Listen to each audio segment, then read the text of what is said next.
Bueno, pues muchas gracias por esta presentación y gracias por la invitación. Pues como lo comentó Ignacio, pues ya llevo algo de tiempo recorrido en esta área que es la automatización y ingeniería de controles. Y pues en esta ocasión me gustaría pues esta presentación darla un poco diferente tal vez a como ustedes están acostumbrados. Vamos a empezar desde esta parte que es mi currículum, que ya lo dio. Lo voy a repetir un poco, pues yo empecé como técnico en computación en la preparatoria, y es donde empecé a trabajar con la programación. Me quedé enamorado de la programación, ingeniería mecatrónica, y es donde conocí a Ignacio. Y pues la verdad, pues fuimos compañeros de trabajo casi desde el principio en las competencias de mecatrónica. Después, yo siempre, al igual que Ignacio, los dos fuimos pues, de los clásicos que les encanta dar clases, les gusta ayudar a los compañeros, y siempre nos interesó mucho la docencia. Entonces yo empecé igual, al igual que Ignacio, a dar clases, tanto en la Universidad de La Salle Noroeste como en la Universidad Tecnológica del Sur de Sonora. Y después, igual, con la docencia, además de la docencia, pues siempre me llamó la atención trabajar en mi área, que es automatización.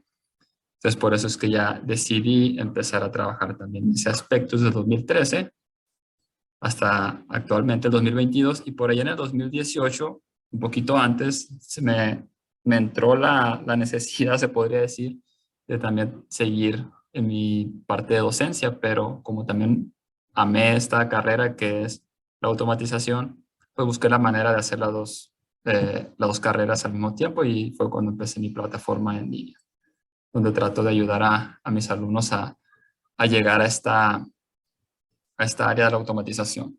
Y pues aquí es el principal o la parte, creo yo, más importante de esta presentación, que es la de la difusión de este tipo de empleos. Cuando nosotros, Ignacio y un servidor, estuvimos en la Universidad de La Salle, pues ambos nos gustó muchísimo esta área de la automatización, la programación en general. Pero no sabíamos, o al menos yo no sabía este mundo de los ingenieros de controles y de las ensambladoras como lo domino hoy. Entonces, cuando yo logré entrar, que más adelante voy a comentar un poco sobre eso, me di cuenta que es todo un mundo, y es una lástima que haya tanto talento, tantos ingenieros egresados que batallan para conseguir trabajo, siendo que hay mucha demanda en este ámbito, ¿no? Entonces, para eso me gustaría explicar un poco acerca de lo que es un ingeniero de controles en la industria automotriz. Esto es más que nada, quiero mostrarles un poco sobre mi experiencia, lo que para mí es un ingeniero de controles. Obviamente siempre va a haber alguien que va a decir, no, ingeniero Germán está mal, no es así, no es así. Pues yo simplemente doy mi opinión, redacto un poco sobre mis pensamientos, sobre lo que yo he vivido como ingeniero de controles. Obviamente va a haber una gran diferencia entre un ingeniero de controles en el área automotriz, farmacéutica, acero, en el petróleo. Todos ellos manejan de forma diferente, e incluso en la misma área hay diferentes tipos de ingenieros de controles. Entonces, en mi caso, yo hablo sobre los ingenieros de controles que trabajan en la industria automotriz y que básicamente se dedican a la integración de nuevas celdas automatizadas y que son estandarizadas por ciertas automotrices. Entonces es un nicho hasta cierto punto muy específico. Entonces esa es la parte que me gusta enfocarme, porque es la parte que domino. Entonces, repito, no son los únicos ingenieros de controles, pero es del ingeniero de control que yo voy a platicar en esta conferencia. Entonces, ¿cuál es el objetivo o cuál es el trabajo que tienen estos ingenieros de controles en general? Grandes rasgos es gestionar y la puesta en marcha de sistemas de producción automáticos, como lo acabo de comentar. ¿Qué significa esto? Pues los pasos que llevas a seguir es configuración de los dispositivos del sistema, hardware. Entonces tú tienes una línea, tú tienes dispositivos de entradas y de salidas, tienes robots, tienes PLC, tienes cilindros. Todos estos hardwares tú tienes que configurarlos para que estos puedan trabajar en conjunto con el PLC. Principalmente estoy hablando de las comunicaciones, ¿no? Tú tienes que levantar la red para que el PLC pueda ver todos estos dispositivos y pueda interactuar con ellos. De nada sirve que tengas entradas y salidas si el PLC no los puede ver. El segundo paso que yo puse fue desarrollo, modificación y mantenimiento del código de los PLC. Pues obviamente aquí ya es algo grandísimo, ¿no? Yo simplemente lo puse aquí, algo muy sencillo, pero aquí tú, por lo general, por ejemplo, cuando tú trabajas en una planta, por ejemplo, Ford, GM o Chrysler, que son las tres grandes de Estados Unidos, se te da un template que es básicamente un programa y lo que tú tienes que hacer es debuggarlo o buscar los errores de tal manera que el sistema pueda funcionar. Entonces tú ya tienes una base y por lo general tú no empiezas desde cero. Tú ya tienes esa pequeña parte y aparte tienes un estándar que te respalda, el cual tienes que seguir para poder terminar el trabajo, ¿no? Sobre el estándar voy a hablar un poco más adelante. Soporte al equipo de trabajo, pues una vez que las líneas ya están funcionando, pues tú tienes que estar ahí al pendiente por si algo sale mal, para corregir el código o para agregar más indicadores a las HMI, por ejemplo. Aquí bueno, eso es el soporte a planta, lo que acabo de comentar. Y el soporte al equipo de trabajo, pues están los programadores de robots que tú tienes que ayudarles, porque generalmente el ingeniero de controles es el encargado del PLC. Tienes que ayudarles a, pues si tienen alguna duda sobre algunas comunicaciones con el PLC, también a los eléctricos y a los mecánicos. Entonces, aquí vamos a empezar un poco sobre el trabajo del ingeniero de controles. Porque, como lo comenté anteriormente, a mí me hubiera gustado saber antes sobre esta industria o sobre esta área de trabajo, se podría decir. Yo, de hecho, no le he comentado a Ignacio, pero habían algunos de las personas con las que nos enfrentamos en los concursos de mecatrónica, yo me los he encontrado trabajando. Y yo cuando empecé a trabajar, que tenía prácticamente cero experiencia, esas personas ya tenían 4 o 5 años de experiencia, lo cual ya te hace un senior aquí en Estados Unidos. Y yo apenas iba empezando, apenas iba conociendo las líneas. Y esto es porque ciertas personas tienen más acceso a esta información. Y es algo que me gustaría compartir con ustedes, que existe este mundo. Hay mucha gente que tiene, como repito, que tenía menor edad que yo, que un servidor, pero la experiencia era mucho mayor. Entonces, quisiera darles a conocer, lo pongo como pregunta, el trabajo ideal.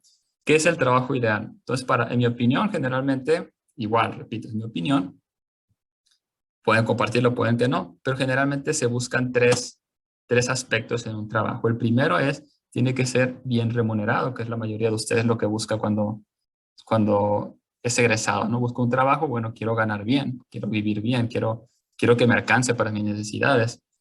Entonces, hablando de eso, ingenieros de controles, una pequeña investigación, simplemente entras a Google y fácilmente encuentras, por ejemplo, los trabajadores de planta, que es donde estoy trabajando actualmente, que está trabajando un servidor.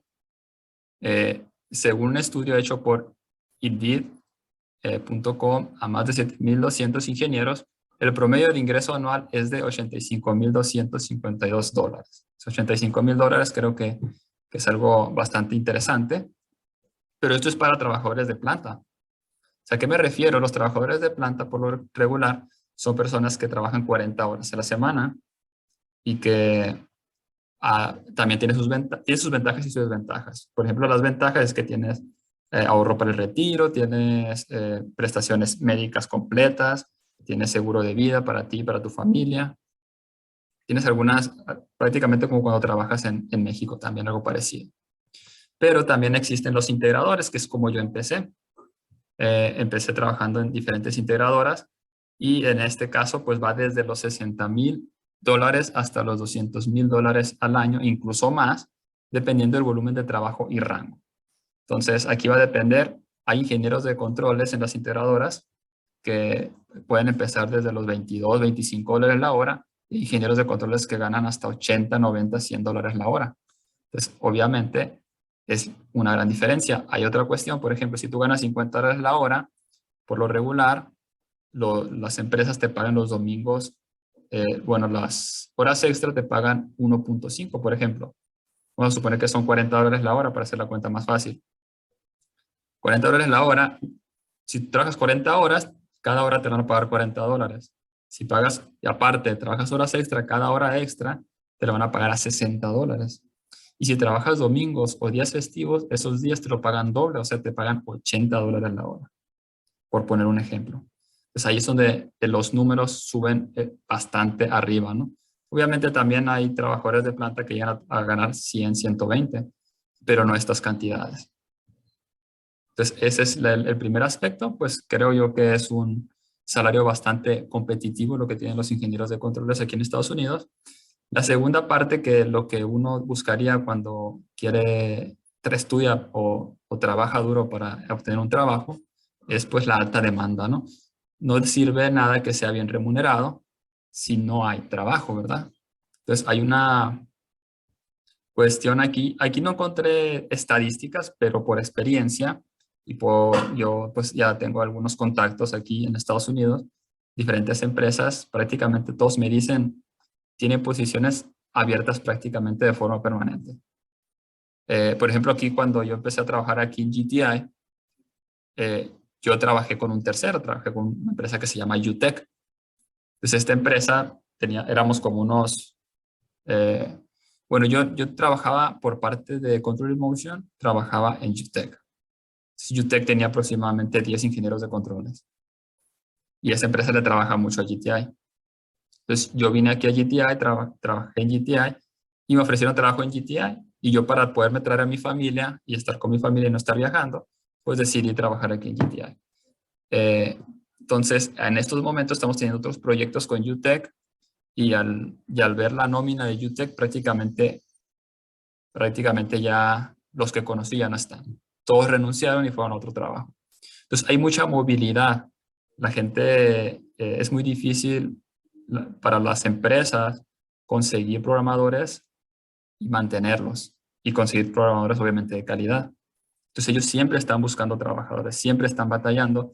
Yo tengo contacto con al menos 2 empresas que, que siempre están buscando trabajadores y afortunadamente por parte de mi página, estudiantes que estudiaron conmigo, por la redundancia, ya logré acomodar unos aproximadamente 10 personas. Están trabajando ahorita aquí en Estados Unidos, de México, que consiguieron su visa TN y están trabajando actualmente como ingenieros de controles. De hecho, uno de ellos está ahorita en Lucid, que es ahí, está cerca de Nogales. Entonces, la demanda es altísima y no se ve que vaya a reducir próximamente. Entonces, estos dos aspectos creo yo que un ingeniero de control lo tiene cubierto, pero ¿cuál es la tercera parte que nos interesa? Lo puse como signo de interrogación. Y aquí la tercera yo le puse la palabra pasión, pero puede ser otra palabra, puede ser el gusto o no sé, el interés o que se te haga un trabajo divertido, no lo sé. Pero a mí yo lo puse como pasión. ¿Por qué lo puse como pasión? Vamos a ver un poquito más adelante. Dice, pasión primero. ¿Por qué pasión primero? Tiene que ser algo, se podría decir divertido, algo que no te aburra, algo que tú puedes levantarte cada mañana y decir, qué bien, vamos a ir a hacer algo nuevo aquí. Algo como lo que decía Confucio, que dice, elige un trabajo que te guste y no tendrás que trabajar ni un día de tu vida. ¿Ok? Entonces, aquí ya al poner pasión, ahorita cuando vimos las primeras dos partes, que es la, la demanda y lo que es los ingresos, pues creo que prácticamente todos dicen, no, muy buen trabajo. Pero cuando llegamos a pasión, o cuando llegamos a esta tercera parte, ya empiezan a ver, no, pues es que a mí no me gustaría estar entre esas máquinas batallando o programando. A mí no me gusta programar, a mí no me gusta esto. Pues aquí es donde ya uno se empieza a hacer otras preguntas diferentes. Y creo yo que deberían de hacerse las preguntas. ¿Qué es lo que les gusta hacer? Ahora, la primera razón es un poco obvia, ¿no? ¿Por qué? Porque tiene que ser algo divertido, tiene que ser algo que te guste hacer, que no se te hagan los días eternos cuando estés trabajando. Eso es algo muy obvio. Pero hay otra parte que no es tan obvia y esa parte es la práctica. Pongo aquí a Michael Jordan, creo que todo el mundo lo conoce. Él, por ejemplo, por poner un ejemplo, él hacía 500 tiros libres diarios, sin falta. O sea, a ese nivel él practicaba y pues fue una de las razones por las que fue o es considerado uno de los mejores, si no es que el mejor basquetbolista de la historia. Entonces, ¿por qué la pasión está relacionada con esto? En mi opinión, si tú vas a hacer algo, tienes que buscar ser el mejor o por lo menos tratar de ser de los mejores en lo que estás haciendo. Pero si es algo que no te gusta, si es algo que no te apasiona, es muy difícil que lo logres. Yo, por ejemplo, me pongo a leer un periódico y me da sueño, pero me pongo a hacer un diseño nuevo aquí de programación de PLC y puedo trabajar por horas.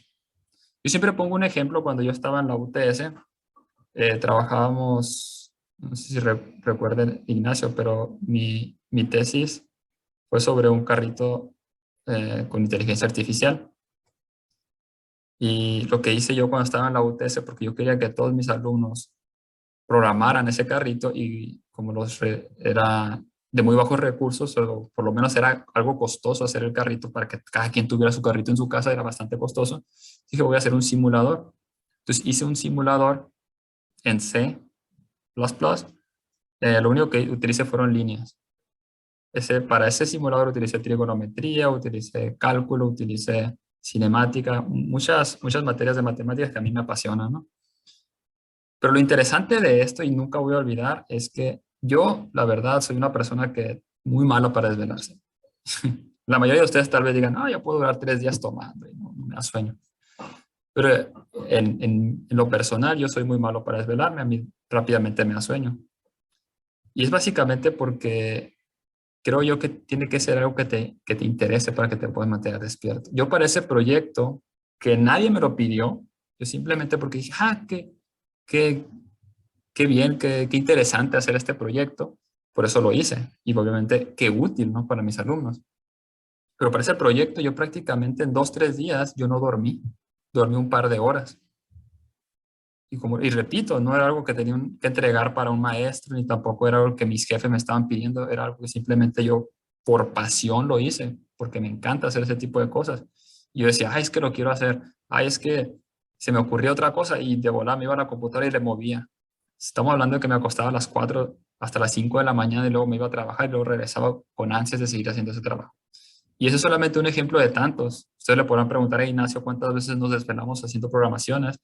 Eh, Obviamente algunas muy, muy sencillas, porque íbamos empezando a aprender ese tipo de cuestiones, y otras un poco más complejas, pero nos desvelábamos emocionados porque estábamos haciendo lo que nos gustaba. Entonces, ¿a qué me refiero con la relación entre pasión y práctica? ¿Qué relación hay? Hay algo aquí en medio que para mí es la energía. Si tú tienes pasión por algo, vas a tener energía para practicar lo suficiente para hacerte bueno en ello. Eso es lo que mi experiencia me ha dicho. En otras palabras, si tú quieres ser bueno en algo, tienes que practicar muchísimo. Pero tú no vas a poder practicar lo suficiente si no tienes energía. Y tú no vas a tener energía si no tienes pasión por esto que estás haciendo. Entonces, eso, y repito, solamente estoy hablando de mi experiencia, no lo van a encontrar en ningún libro, no lo van a encontrar en ninguna otra parte. En mi opinión, eso es lo que te hace bueno en algo. No es que unas personas sean más inteligentes que otras. Si tú ves a alguien que es muy bueno en matemáticas o en programación, probablemente no sea tan bueno en música, o probablemente no sea tan bueno con relaciones o en deportes. Cada quien se enfoca en lo que le interesa. Para mí todos tienen la misma capacidad, solo que enfocan en cosas diferentes. Entonces, si tú encuentras algo que te apasione, trabaja duro y hazte el mejor en ello. ¿Y cómo lo vas a hacer? Practicando mucho, y la pasión te va a dar la energía para ello. Entonces, ese es el pequeño mensaje que quería dar en esta parte. Entonces, ya vimos la parte, la importancia de la práctica. Entonces, vamos a ver cómo lo hacemos nosotros para hacernos ingenieros de controles. Necesitamos practicar mucho. Pero ¿cómo hacemos para que nuestras prácticas sean efectivas, o cuáles son las más efectivas? Pues tenemos aquí básicamente dos, ¿no? Que es el mundo real. Obviamente ese es el mejor. Es la mejor forma de aprender, tú obteniendo un trabajo. Por ejemplo, si tú quieres ser ingeniero de controles y quieres ser el mejor ingeniero de controles, pues encuentra un trabajo de ingeniero de controles. Ve a trabajar como ingeniero de controles y vas a aprender y vas a ser el mejor. Siempre y cuando practiques lo suficiente y tengas la actitud para lo mismo. Yo cuando empecé como ingeniero de controles, tal vez sí tenía un poco de experiencia programando, pero programando cilindros. que salieron y regresaban. Si no, pregúntale a Ignacio. Eran programas muy sencillos de PLC los que hacíamos. Ya como maestro yo traté de complicar un poco la situación, pero nunca había programado un robot, por ejemplo. Entonces yo cuando empecé a trabajar en el 2013 fue un golpe muy duro y la verdad fue un aprendizaje muy intensivo. Estamos hablando de que 2, 3 semanas aprendí muchísimo y ya fui una persona útil y hasta cotizado como programador de PLC. Entonces no hay mejor forma de aprender que enfrentarte al mundo real y trabajar en lo que necesitas hacer. Porque muchas veces en la escuela nos enseñan ciertas cosas, pero no están aterrizadas, no sabemos ni siquiera para qué son. Entonces, ese es el primero, pero aquí es donde viene la frase clásica. ¿Cómo voy a obtener trabajo si no tengo experiencia? Entonces, o ¿cómo voy a obtener trabajo si apenas estoy estudiando? No tengo tiempo. Entonces, aquí la segunda opción, en mi opinión, son simulaciones. Tú puedes, mediante simulaciones, puedes empezar a practicar algo parecido a lo que es el mundo real. Aquí pongo, por ejemplo, el Machine Simulator, que es uno de los simuladores que utilizo en mis clases. Y lo que puedes hacer es empezar a programar y tratar de acercarte lo más posible a lo que es el mundo real, ¿no? Obviamente lo ideal es trabajar, pero no siempre se puede, entonces están las simulaciones. Entonces, aquí yo quisiera mostrarles 3 tipos de simulaciones. Simulaciones me refiero, no tiene que ser un, de este, un 3D como el que está aquí, ¿no? Simulaciones simplemente es algo que simula algo. Nosotros, por ejemplo, cuando estuvimos estudiando PLC ahí en la Universidad de La Salle, pues decíamos, no, pues que este cilindro es un robot, no, pues que este cilindro es un estampador o este es un taladro. Imaginábamos, se podría decir. Y este es el primero, que es simulación técnica, así es como lo llamo yo. ¿Por qué? Porque en esta simulación lo que estás aprendiendo es a aplicar la técnica que un profesor te está enseñando, que esa técnica podrías o no utilizar en el mundo real. Entonces, este es un clásico ejemplo, donde aquí hay una secuencia de cilindros moviéndose. Y pues este es el que yo llamaría la simulación técnica. Está simulando la técnica que el profesor te está enseñando, repito, que podrías o no utilizar en la industria. Ahora, aquí hay otro, el segundo, es simulación de sistemas. Entonces, en este ya estamos utilizando un simulador 3D donde ya estamos simulando una máquina completa, pero esta máquina ya estamos hablando de que el cilindro ya, entre comillas, puedes ver cómo se está moviendo, cómo toma la pieza, y esto ya podría ser una máquina industrial. Entonces aquí podemos ver un ejemplo, que este es el Factory AI, otro simulador que utilizo en mis clases. Y pues aquí estoy yo un poco oreñudo explicando cómo se hizo esta programación. Entonces ahora una parte de un video de mis clases. Entonces este es el segundo, ¿sí? Y hay un tercero que pues lo he estado manejando últimamente en mis clases. A ver, que es el simulador de estándares automotrices. Así lo he llamado. Y para entender un poco a qué me refiero con el simulador de estándares automotrices, vamos a definir qué es un estándar automotriz. Si entonces un estándar, ¿qué es un estándar automotriz? Aquí es igual una definición de un servidor. Si tú pones estándares automotrices en YouTube, te van a aparecer, perdón, en Facebook te van a aparecer cosas totalmente diferentes, algo que no se maneja mucho actualmente en los cursos, planes de estudio o en Internet. Es muy difícil encontrar este tipo de cuestiones, pero en el ingeniero de controles, del que estoy hablando en esta presentación, pues es muy importante los estándares. Pues aquí, ¿qué es un estándar automotriz en el área de controles, que es el ingeniero de controles del que les estoy hablando? Son una serie de reglas diseñadas para aumentar la eficiencia en el desarrollo y puesta en marcha de sistemas automáticos. Entonces, ¿a qué me refiero con esto? Tú cuando haces un programa, normalmente, por ejemplo, aquí en la escuela, ITN, cuando tú haces un programa de PLC, empiezas desde un principio, empiezas a hacer diseños, haces hasta diagramas, empiezas a programar línea por línea y empiezas a desarrollar tu sistema, prueba y error hasta que lo logras terminar, ¿no? Los estándares automotrices, pues en la industria automotriz lo que se busca es que todo sea más eficiente. Tú no puedes empezar un programa de cero. Tú lo que quieren aquí es que seas eficiente Y por ejemplo, un programa que te podría llevar un año desarrollar, lo desarrolles en un mes o menos. Entonces, esa es la idea de los estándares automotrices. Entonces, ¿en qué consisten? En un diseñador o una empresa como por ejemplo Ford hace por decir así, una celda, ¿no? Hace una celda, pero la hace de tal manera de que sea eh, dinámica, que se puedan agregar y quitar elementos de una forma sencilla.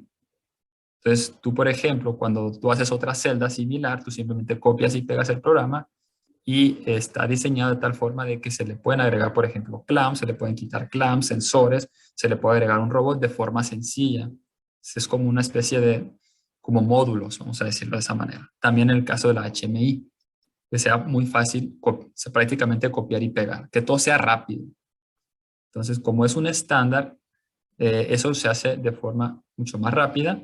Otra parte importante de esto es que, por ejemplo, si yo trabajo en Ford Hermosillo, por decir así, y después me mandan a Kansas o me mandan a Louisville, a otra planta de Ford, yo sé que lo que me voy a encontrar es prácticamente lo mismo. El código va a ser igual, las HMIs van a ser iguales.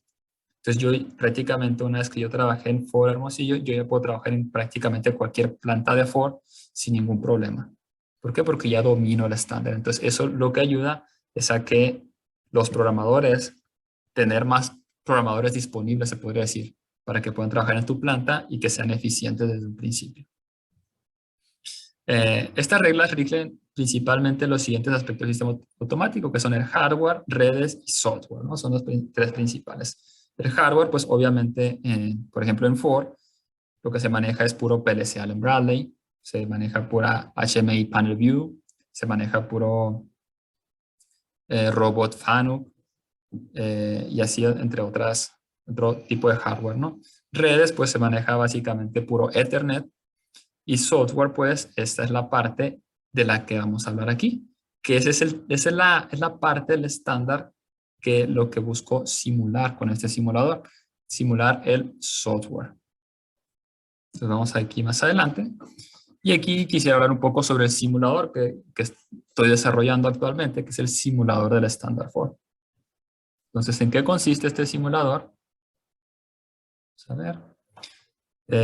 Tengo el código del PLC y aplicación de HMI son de una celda real. Entonces, como les había comentado, yo he trabajado en Ford. Entonces, esta es una celda en la que yo estuve trabajando en esa celda. O sea, al estar trabajando, yo obtuve el código del PLC y las aplicaciones de HMI. Entonces, yo tomé ese PLC y ese HMI y desarrollé este simulador. Entonces, es totalmente real. Sí, ahorita vamos a hablar un poco más sobre ello.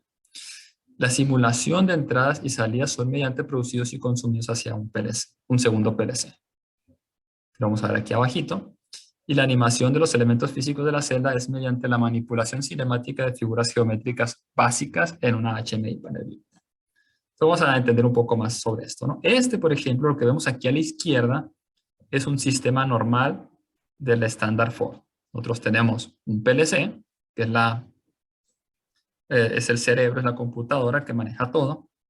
Tenemos debajo, pues, elementos de entradas y salidas y tenemos motores. Entonces, todo esto es el campo, todo esto es el hardware. Tenemos motores, tenemos válvulas, tenemos robots, todo esto lo controla el PLC. Tiene otras entradas y salidas físicas. Esa es una celda normal. Y a la derecha tenemos una HMI, que es la que es el interfaz básico, es lo que significa HMI, Human Machine Interface. Entonces, una interfaz de máquina y humano. Con esto tú puedes comunicarte con el PLC sin necesidad de ser un programador. Entonces, básicamente para los operadores o usuarios de la máquina. Y aquí a la derecha tenemos el sistema del simulador en el que estoy desarrollando, que es, tenemos el mismo PLC que vimos aquí a la izquierda, tenemos la misma HMI que tenemos aquí también a la izquierda, solo que aquí me equivoco un poco con el dibujo debería ser inverso, ¿no? Tenía que ser el mismo que el de arriba. Pero el caso es que el PLC se sigue comunicando con HMI, pero para abajo, en lugar de comunicarse con las entradas y salidas físicas, se comunica con otro PLC. Y este PLC simula esas entradas y salidas. Y las muestra en otra HMI. Entonces, este es el sistema con el que estoy trabajando actualmente. Vamos adelante. Entonces, este sistema, que el objetivo es llegar a desarrollar todo. Esta es la celda que estoy tratando de desarrollar. Esta celda tiene un robot material handling con pedestal sealer, que es el que está aquí. Tenemos dos robots rivets que están aquí. Un robot material handling con pedestal rivet, que es el que está acá. Dos estaciones de carga, que es esta de aquí y esta de acá. Una estación de descarga, que es la que tenemos acá. Y una mesa giratorio con 4 caras, que es la que vemos aquí. Entonces, mi objetivo es simular todo lo que se ve aquí, cada entrada y cada salida con el mismo standard for. Actualmente, ¿cómo lo llevo? Pues llevo un robot que es el de aquí, esta estación. Se puede decir que la mitad de esta estación ya está simulada porque puedes poner dos tipos de piezas diferentes. Ahorita ya podemos trabajar con una pieza. Ya tenemos una cara simulada de la turntable. Entonces, ya con esto ya podemos empezar a trabajar. Cabe destacar que este es el segundo simulador que desarrolló. El primero se puede decir que me saltaba muchas cuestiones. En este segundo lo que quería era que el estudiante pudiera ver el programa del robot y entender el programa del robot desde este simulador, que es lo que agregué en esta nueva versión. Que lo vamos a ver también. Bueno, entonces esto, ya que vimos esto, me gustaría mostrarles el simulador. Voy a abrirlo, que es... Aquí es lo que llevo hasta ahorita. Obviamente no es muy bonito como lo que les mostré ahorita, el Factory.io o el Machines Simulator, pero tienen que ver lo que está detrás de ello, ¿no? Entonces, esta es la HMI que les había comentado. Vamos a verlo aquí. El HMI, que es la del simulador. Esta HMI, repito, estas imágenes están mal. Esta imagen debería estar aquí abajo, pero es la que se comunica con el PLC. Los dos PLC los tengo simulados con el Emulate 5000. Lo tengo aquí. Tengo dos PLC simulados. Voy en estos momentos a ponerlos en program, en run. Aquí tengo, vamos a ver, aquí tengo los dos programas. Me voy a conectar. Voy a hacer algunos cambios ahorita, para que todo esté bien. Aquí ya estoy conectado a los dos PLCs. Y aquí está el simulador. Entonces, como les había comentado, pues este es el robot. Este robot lo que hace es toma una pieza, ya sea de aquí o de acá. Como les había comentado, nada más tengo esta parte programada. Viene, aplica sealer. Obviamente se simula el sealer, el robot pasa por aquí. Y después viene hacia este cilindro y lo que hace es, le pone una estampa del día, de la fecha, es date stamp que se le llama. Y después viene hacia acá y descarga la pieza. Pero para poder descargar la pieza, aquí son dos piezas, entonces se tiene que poner la primera pieza. Aquí es como una estructura y la parte exterior del fender del carro. Si quieren ver la imagen, es esta. Esta es la pieza que se construye en esta celda. Entonces, obviamente aquí lo simuló con dos cuadritos, porque para hacer esto pues el Factory.view no me permite únicamente manipular, como había comentado, puras figuras básicas como cuadrados, círculos, líneas. Es lo que se le puede dar animación. Vamos a ver cómo funciona. Vamos a poner una pieza. Todo lo que está aquí simula las partes físicas del operador. Por ejemplo, vamos a simular que el operador entra por aquí y carga esta pieza. ¿Cómo se simula eso? Presionando este botón. Entonces aquí se cargó la pieza.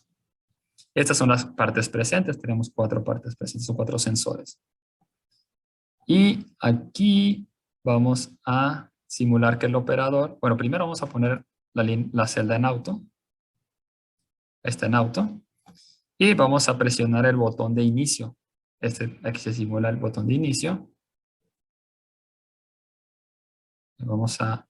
Aquí no lo reseteé. Ahí está. Entonces viene el robot, toma la pieza. Aquí se simula que le pone el sealer. Aquí se le pone la fecha. Viene hacia acá. Y ahora quiere descargar la pieza. pero el robot no puede descargar la pieza. ¿Por qué no puede descargar la pieza? Pues porque tenemos otra aquí. Normalmente lo que sucede aquí es que esta turntable gira, manda esta pieza hacia acá, estos robots hacen sus rivets, la estación se abre, este robot la toma, le pone otros rivets y la descarga acá. Esa es la secuencia normal. Pero en este caso, como no tengo programado todo esto, lo que hice fue, pues vamos a descargar la pieza de forma manual. Que es lo que a veces se hace cuando no se tiene todo programado, se puede hacer un subproceso para probar la lógica y probar los elementos mecánicos. Entonces, básicamente lo que estoy haciendo en estos momentos. Entonces, esta es la cara C, que es A, B, C y D. Es la cara C de esta turntable y vamos a descargarla. Entonces, presiono aquí para descargarla y luego lo que tengo que hacer es presionar este botón que es el Cycle Reset para que toda la estación se ponga en home. Solo presiono. Ahí se fue a home. Y lo que tengo que es cargar la pieza pequeña. Porque aquí se carga la pieza pequeña. Entonces, la cargamos y luego presiono el botón de Cycle Start. Entonces, ahí deja la pieza y aquí cierra en secuencia y el robot se va a home. Listo para hacer otra pieza. Entonces, aquí vamos a hacerlo una vez más. Voy a poner una pieza aquí. Cycle Start. Viene. Toma la pieza. Pica el sealer. Data stamp. Y aquí lo mismo. Quito la pieza. Cycle Reset. Pongo una pieza nueva. Cycle Start. Y ahí va. Entonces esa es la secuencia. Aquí podemos ver que tengo son 5 cilindros simulados, 3 clamps simulados en esta estación. Aquí se simula un clamp en el end effector del robot. Esto que se ve aquí en medio es un pin, un locator pin. Y esto cuando se pone negro indica que una ventosa está encendida. Pues trato se puede decir que ser lo más eficiente con los pequeños espacios que tengo, ¿no? Y pues voy ahora a poner un pequeño ejemplo sobre cómo se vería por decir así, una falla, por ejemplo, del sistema. La idea, tú cuando empiezas a trabajar, entre otras cosas, obviamente tienes que hacer diseño, pero a mis alumnos lo primero que hacemos es troubleshooting o diagnóstico de fallas. Entonces, por ejemplo, vamos a hacer aquí, vamos a poner una pequeña falla. Y esta, había dicho, ese es el PLC, el que tú vas a ver cuando estés trabajando.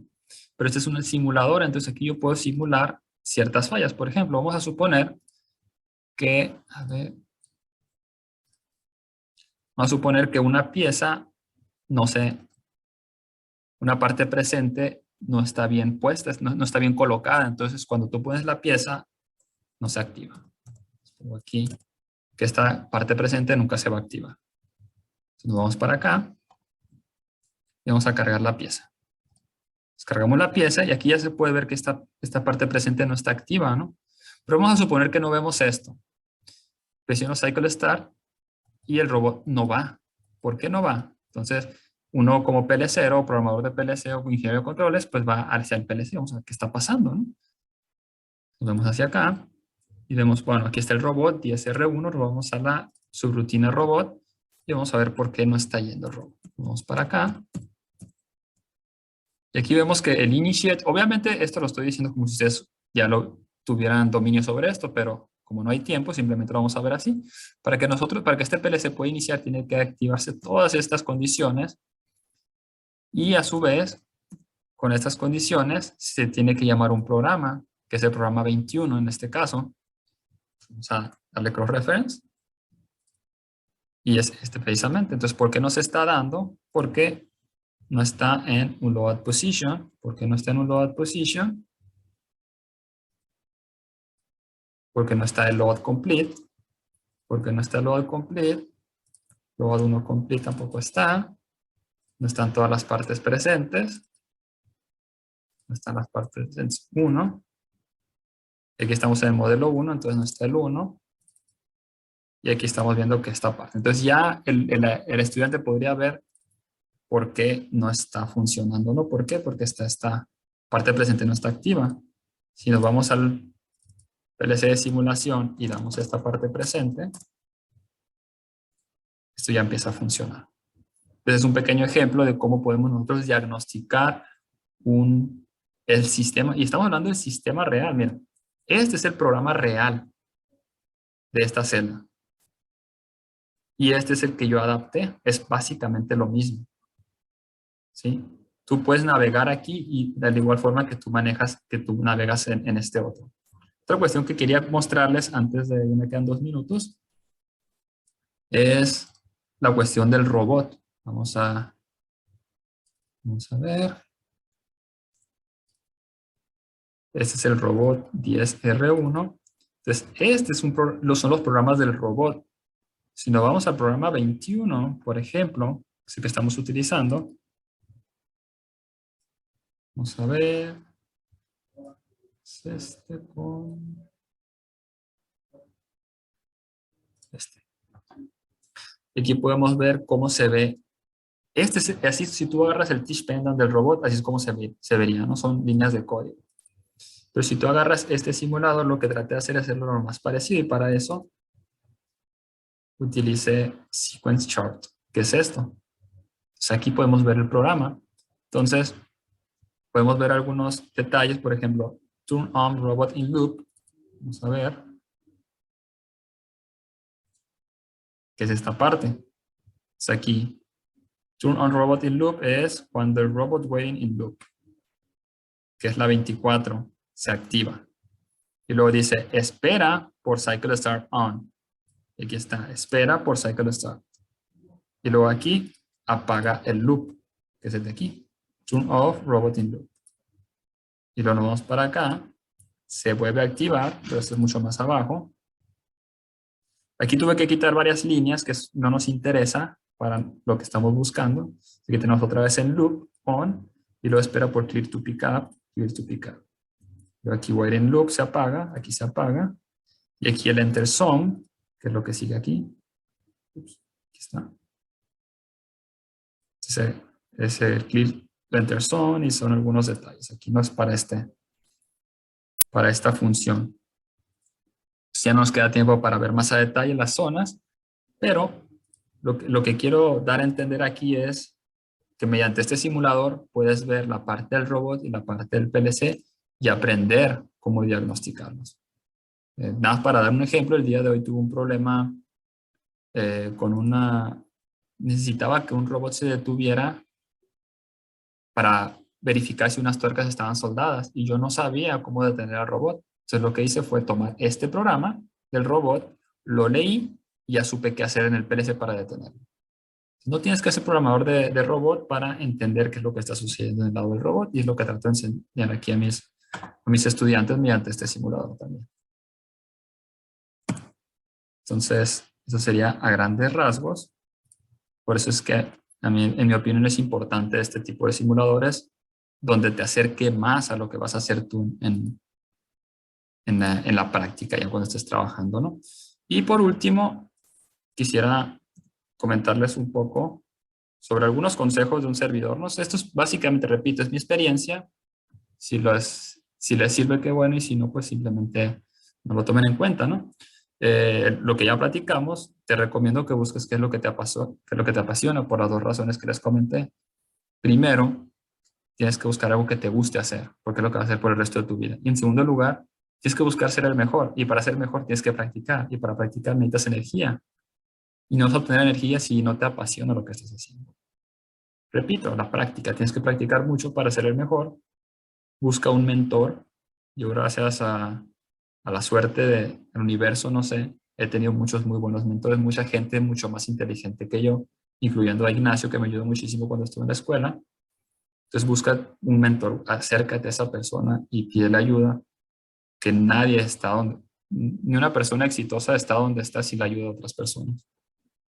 Sé humilde, eso te va a ayudar muchísimo en el trabajo. Es muy difícil trabajar con las personas que creen que lo saben todo. Y además si hay algo que es imposible, es que una persona aprenda algo que cree que ya sabe. Entonces tú siempre trata de presentarte a otras personas como alguien que dispuesto a aprender, y verás que recibirás mucha ayuda y verás que mejorarás rápido. Si no vas con la humildad de que no sabes algo, pues no lo vas a aprender. Ten vocación de servicio. Esto no hay cosa que dé más felicidad que la vocación de servicio. Si tú te enfocas nada más en tu felicidad, en lo que te hace feliz a ti, en lo que te va a dar beneficios a ti, eso no te va a hacer feliz. Créeme, cuando tú ayudas a otras personas, eso sí, te, te va a ayudar a salir adelante, especialmente cuando tienes una familia. Y por último, aprende inglés. Eso es lo que quise dejar a lo último, porque creo yo que es, entre comillas, lo menos importante, porque si tienes los demás, puedes aprender inglés, ¿no? Pero quiero dar un poco de énfasis, porque en lo personal, cuando yo estuve en la Universidad de Salle, tuve la oportunidad de aprender inglés, pero a mí no me gustaba el inglés. Nunca me gustó el inglés y no lo aprendí. Y eso me cerró muchísimas puertas. Y tardé, yo empecé a trabajar aquí en Estados Unidos. Yo empecé obviamente en México trabajando como ingeniero de controles, pero esto me detuvo mucho. Y actualmente muchas personas, contactos que tengo, me dicen, oye, necesito ingeniero de controles, necesito programadores, pero necesito que sepan inglés. Entonces mis estudiantes, la mayoría no sabe inglés o sabe muy poco. Entonces esto los está bloqueando. Y es difícil para mí enseñarles inglés. Entonces, si tienen la oportunidad de aprender inglés, aprendan. Y pues eso sería todo. No sé, empezamos con preguntas y respuestas.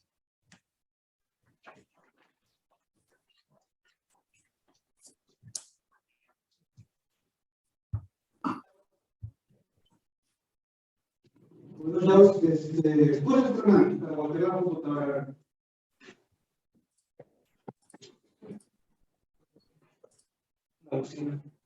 Hermano, ¿me escuchas? Sí, bajito, pero ahí está. Ahí volteé un poquito el monitor y la computadora, si se escucha más. Bueno, Germán, muchas gracias. Iniciamos con las preguntas. No sé quién tenga preguntas. Es una conferencia muy interesante. Como les comento, la automatización es algo que existe y que hay mucha necesidad aquí en la región y en el mundo. Germán trabaja en Estados Unidos y es de aquí de Obregón, ¿no? Entonces, no sé si alguien tenga alguna pregunta. Jóvenes, allá hay una pregunta. Esta me llega el micrófono.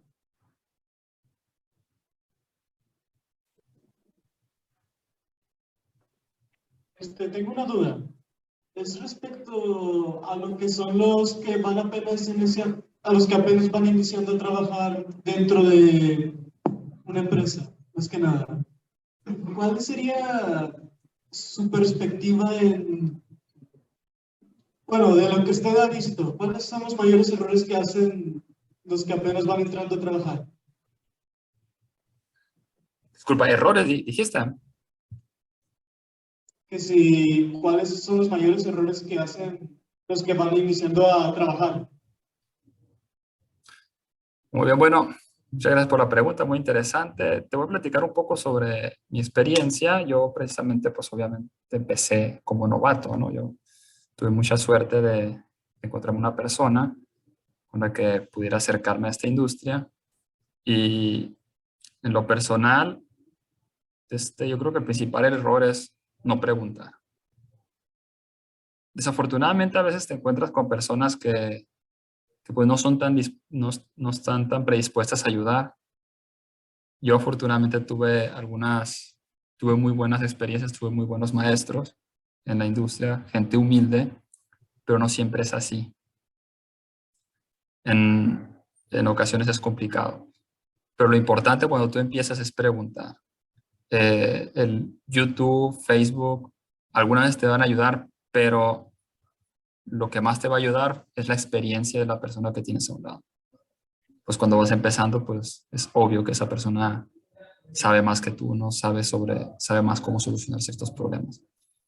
Entonces, y yo ya había dado una conferencia como esta y lo que quise, una de las principales datos o información que quería que se quedaran, que me gustaría que se quedaran ustedes, es que cuando empiezan y son novatos, hagan preguntas, pero hagan preguntas correctas. ¿A qué me refiero? Yo a mis estudiantes lo repito una y otra vez todo el tiempo. Intenta hacerlo, intenta hacerlo. No importa que no sepas nada, inténtalo, busca en internet, pero inténtalo hasta que ya veas que no puedes, hasta que ya veas que necesitas ayuda. Entonces sí, pregunta.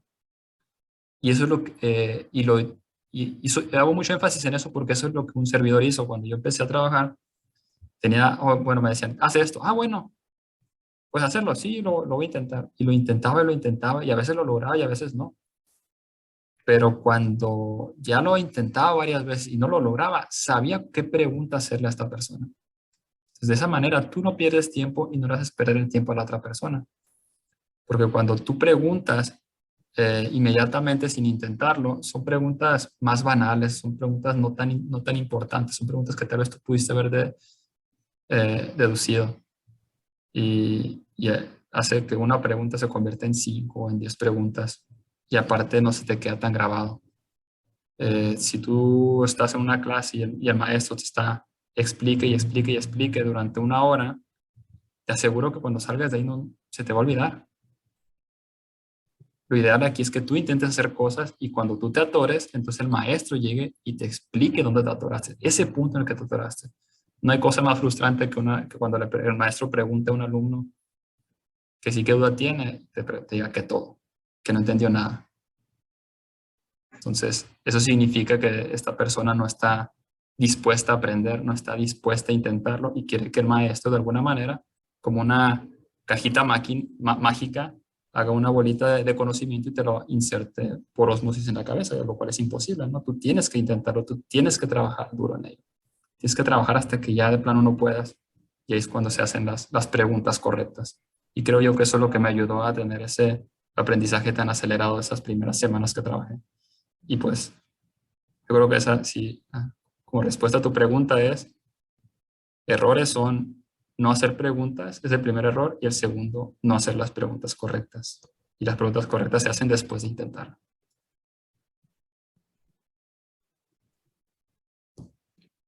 Sí, ¿alguien más? ¿Preguntas? Muchas gracias, Germán. ¿Alguien más? ¿Otra pregunta, compañeros?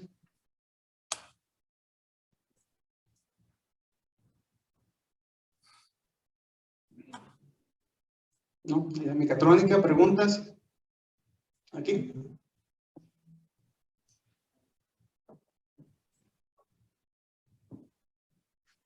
No, en línea, Germán, ¿no hay preguntas? A ver, dice aquí. Bueno, aquí creo que hicieron una pregunta, pero ya la contestaron. Dice, ¿se puede enlazar con FluidSim y conectar un cilindro de doble efecto con 3 sensores de proximidad para las 3 posiciones del cilindro? Contesta nuestro buen amigo Eric Arguiles, si se puede. FluidSim más RStudio 5000. ¿Ocupas el emulador nomás? ¿Principal error?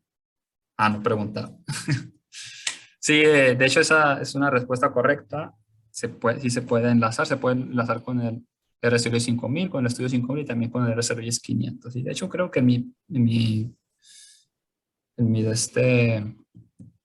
canal de YouTube creo que tengo videos donde se explica cómo hacer esos enlaces hacia el FluidSim.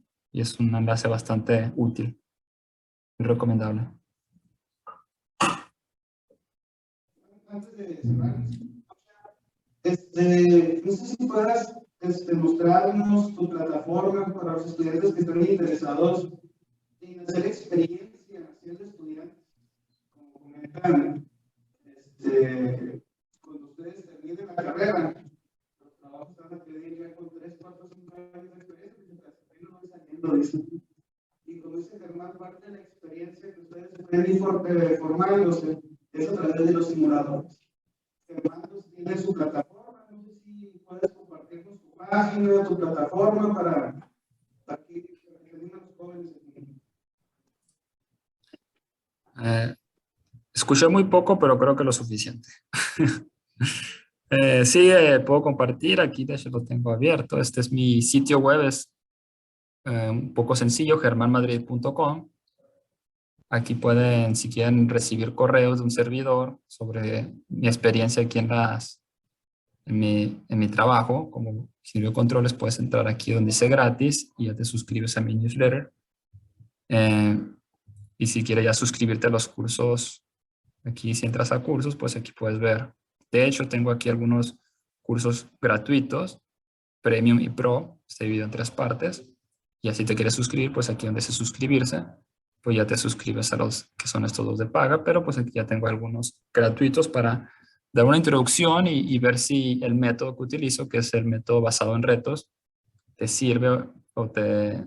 Porque no es para todos, ¿no? Hay personas que son más teóricas, en mi caso soy muy práctico. Entonces, si puedes probar aquí tal vez en gratis, en los cursos gratis, hacer algunos de los cursos. Y si te parece que mi método te funciona, pues ya puedes ir más adelante, ¿no? Con los otros cursos. Y aquí pues también tengo mi canal de YouTube, donde pues cada cierto tiempo subo algunos nuevos videos sobre simuladores, sobre algunos desarrollos de lógica de PLC, para quienes estén interesados también. Aquí lo puedes buscar como ProLogic PLC y buscas este símbolo, pues ese es el canal. De hecho, lo voy a dejar aquí en los comentarios para que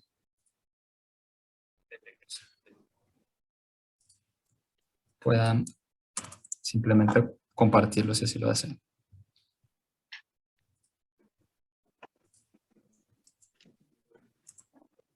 Muy bien, Germán, ¿me escuchas? Sí. Ok, ya estoy más cerquitas aquí.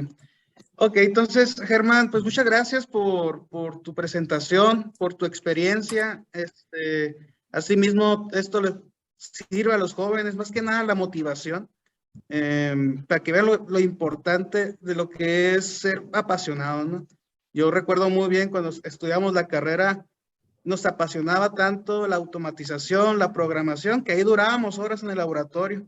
Y éramos como niños en dulcería, porque el laboratorio de mecatrónica, que nadie lo quería utilizar, nos lo dejaron para nosotros solitos, ¿no? Entonces ahí andábamos programando todas las máquinas, los robots, y ahí compartimos mucha experiencia y vivencia. Entonces yo en lo personal te agradezco que hayas compartido esta experiencia que tú tienes y todos tus conocimientos.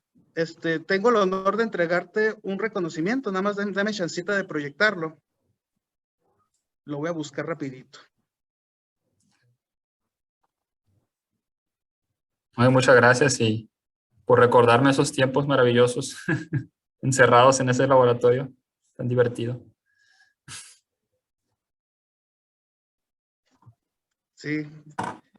Dame chancita para buscar el reconocimiento.